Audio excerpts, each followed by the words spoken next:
Halo semuanya, pada mata pelajaran Administrasi Sistem Jaringan hari ini, kita akan belajar tentang materi konsep dasar DHCP server.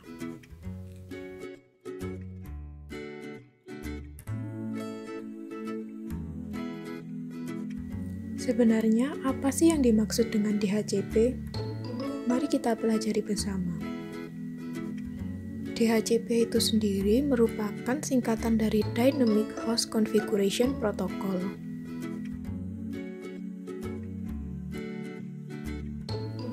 DHCP itu sendiri merupakan arsitektur berbasis client server. Jika kita membicarakan DHCP, terdapat dua macam komputer yang terlibat. Yang pertama dinamakan DHCP server, dan yang kedua dinamakan DHCP client.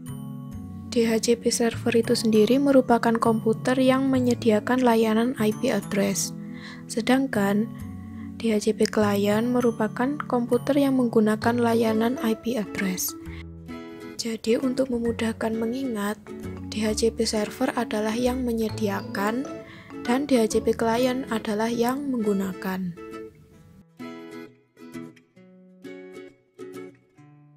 Sehingga secara garis besar, DHCP merupakan protokol berbasis arsitektur client server yang dipakai untuk mempermudah pengalokasian IP address pada suatu jaringan.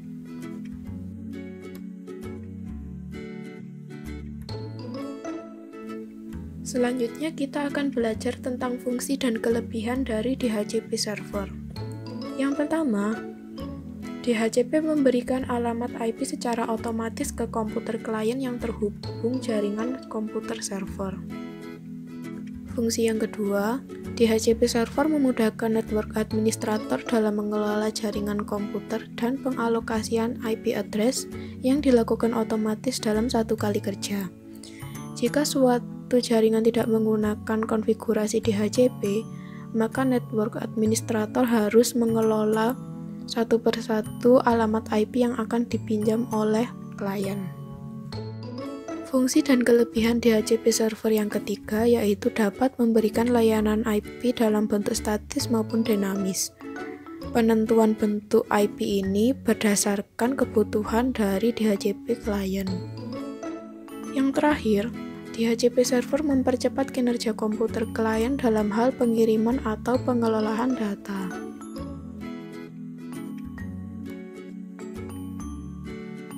Namun DHCP server memiliki satu kekurangan, yaitu semua pemberian IP address bergantung pada komputer server. Jadi jika komputer server mati, maka seluruh komputer klien yang terhubung akan terdiskonek dan tidak akan dapat bertukar data.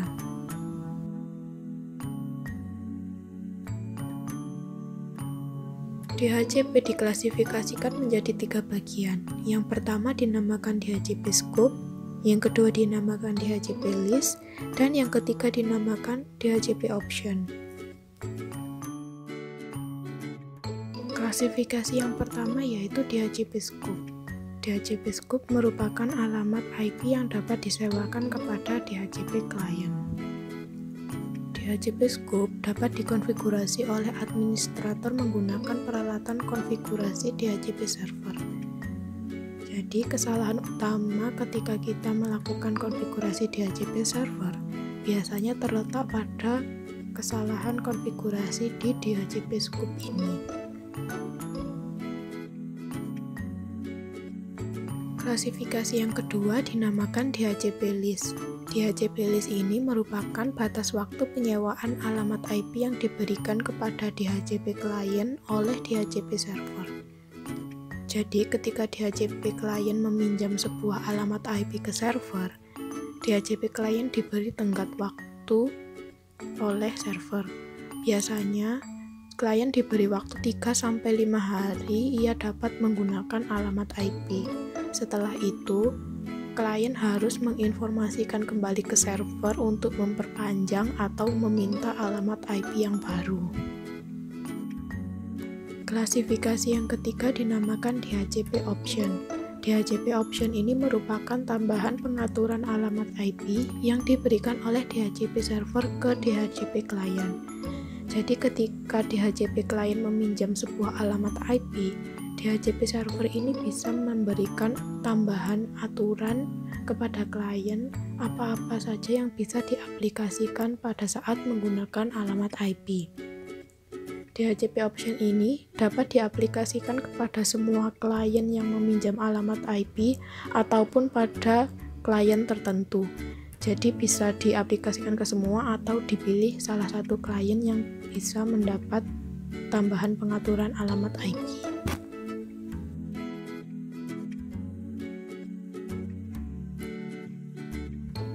Selanjutnya kita akan belajar tentang cara kerja DHCP. Untuk penjelasan ini akan dijelaskan berdasarkan tahapan-tahapan kerja DHCP itu sendiri.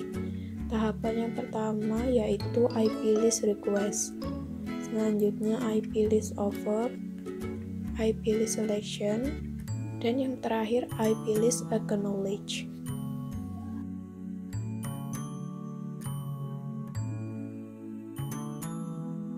Tahapan yang pertama yaitu IP list request, di mana komputer klien meminta alamat IP address yang sudah tersedia di dalam DHCP server. Tahapan selanjutnya dinamakan IP list offer, di mana DHCP server akan memberikan suatu penawaran alamat IP dari DHCP pool pada komputer klien. Nah, di sini DHCP server akan melakukan pengecekan pada DHCP pool apakah ada alamat IP yang bisa dipinjamkan kepada DHCP klien. Jika DHCP server menemukan beberapa alamat IP yang bisa dipinjamkan, maka server akan menginformasikan kepada komputer klien. Tahapan selanjutnya dinamakan IP list selection, di mana komputer klien akan menginformasikan kepada server bahwa ia akan meminjam satu buah alamat IP dari DHCP pool. Peminjaman alamat IP ini disesuaikan dengan informasi dari server tadi mana saja alamat IP yang bisa dipinjam. Tahapan yang terakhir dinamakan IP list knowledge, di mana DHCP server mengirimkan satu paket knowledge yang berisi DHCP scope, DHCP list, dan DHCP option yang berisikan IP address dengan informasi-informasi yang akan dibutuhkan oleh klien. Setelah melewati keempat tahapan tersebut, DHCP server akan memperbarui isi database yang sudah mereka miliki sebelumnya. Sedangkan klien akan melakukan kegiatan inisialisasi sehingga komputer klien sudah dapat beroperasi di dalam jaringan tersebut. Demikian video pembelajaran hari ini, semoga bermanfaat dan sampai jumpa di materi selanjutnya. Terima kasih.